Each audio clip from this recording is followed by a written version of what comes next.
كمال الوجود بذكر الإله وتصفو الحياة.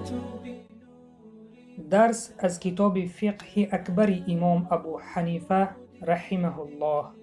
به نام عزت پاک با عرض سلام و ادب و احترام.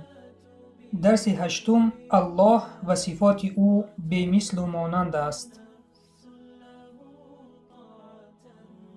وهو شيء لا كالأشياء، ومعنى الشيء إثباته بلا جسم ولا جوهر ولا عرض ولا حد له ولا ضد له ولا ند له ولا مثل له.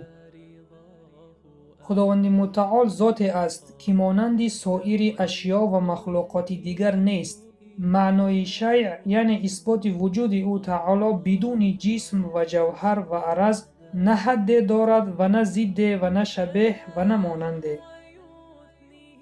گفته می توانیم که او تعالی شیء یعنی ذات است، اما نه مثل اشیا که در نظر است. و معنای شیء که الله تعالی را می گوییم این است که جسم و جوهر و عرض نیست او را. او ذات مطلق است، چون که جسم مرکب است و مکان گیرنده و این نشانه های حادثند یعنی نوپیدایند. جوهر نیز مکان گیرنده و جزء تقسیم نشونده جسم است، این هم حادث است. عرض آنچه را گویند که در جوهرها و جسمها پیدا می شود اما خود به خود ایستاده نمی تواند، مثل رنگ، حرکت، سکونت، طعم، باد، شمال و دیگر و دیگر. خداوند از چنین احتیاجات منزه یعنی پاک است.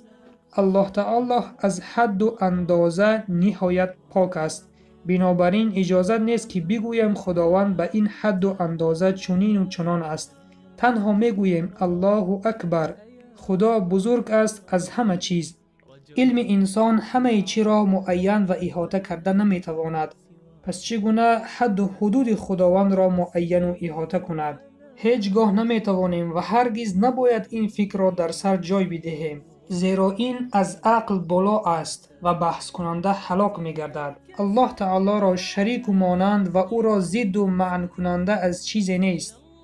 اگر می بود هیچگاه دنیا به این نظامی معین نمی ایستاد. وله ید و وجه و نفس، فما ذكره الله تعالى في القرآن من ذكر الوجه واليد والنفس فهو له صفات بلا كيف، ويده صفته بلا كيف، ولا يقال إن يده قدرته أو نعمته لأن فيه إبطال الصفة، وهو قول أهل القدر والاعتزال، ولكن يده صفته بلا كيف. خداوند ید، وجه و نفس دارد و آنچه خداوند در قرآن کریم ذکر کرده که او ید و وجه و نفس دارد، اینها صفات بلا کیف یعنی صفات بیچگونه خداوند هستند.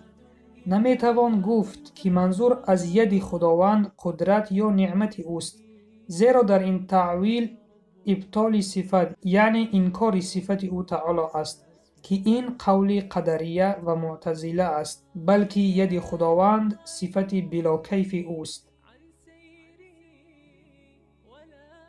الله تعالی را ید و وجه و نفس هست، چنانه که در قرآن ذکر کرده است. همه این مناسب و خاص به خودش است و مانند ندارد. از وجه الله تعالی در قرآن مجید در چند سوره اشاره رفته است، از جمله آیت 20 سوره لیل، آیت 27 سوره الرحمن، آیت 115 سوره بقره و اینچنین آیت 88 سوره قصص. از ید او باشد در آیت 10 سوره فتح، آیت 75 سوره صاد و 83 سوره یاسین ذکر رفته است.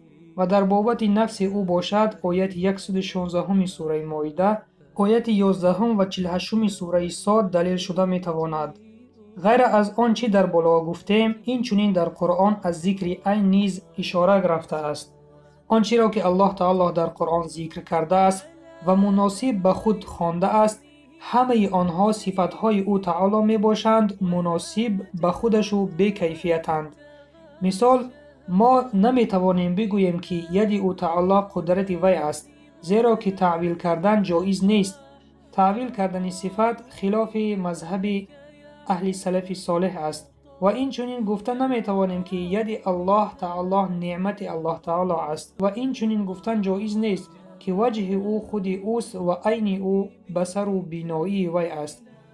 چگونگی آنها را تنها خداوند می‌داند، نه ما، زیرا بنده در فهم کاملی صفات الله تعالی عاجز است.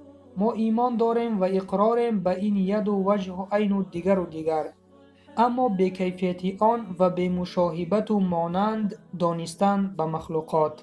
گروه های قدریه و معتزله به سبب تعویل کردنشان صفات خداوند را باطل می کنند. آنها صفت را غیر ذات می حسابند. اهل سنت و الجماعت صفات او تعالی را نه عین ذات و نه غیر ذات می دانند، بلکه متعلق و پیوسته به ذات می دانند. و غضبه و رضاه صفتان من صفاته تعالی بلا کیفین. غضب و رضا دو صفت از صفات خداوند متعال است بدون چگونگی. و غضب او تعالی و رضای او تعالی صفتان از صفات الله تعالی به چگونگی و به تفصیل آنها که از صفات افعالند یا از صفات ذات. غضب الله و رضایش مثل اوصاف خلقش نیست، چون که این دو صفت از صفات متشابهه هستند در حق الله تعالی. بنابراین حضرت امام اعظم تابع جمهور سلف صالحین شده و به حضرت امام جمیع خلف یعنی پیروانشان اقتدا کردند. بنابراین دو صفت را تعویل نکردند و نگفتند که مراد از غضب اراده انتقام و از رضایش مشیت یعنی خواستن نعمت ها است. هر چیزی که متشابه باشد ما با آن ایمان می‌آوریم، چون که به درک اصلش عاجزیم. این متشابهات در قرآن و حدیث های رسول الله صلی الله علیه و سلم وجود دارند. از حضرت امام اعظم رحمه الله پرسیدند که چنین وارد شده است که حق سبحانه و تعالی به آسمان دنیا در 3 آخر شب می فراید. حضرت گفتند آره، لکن بلا کیف، یعنی چخیل بودن آن را ما درک نمی کنیم. به این مانند حدیث ها و آیت ها بسیارند. سبحانك اللهم و بحمدک نشهد ان لا اله الا انت نستغفرک و نتوب الیک. درس امروز را به آخر می رسانیم.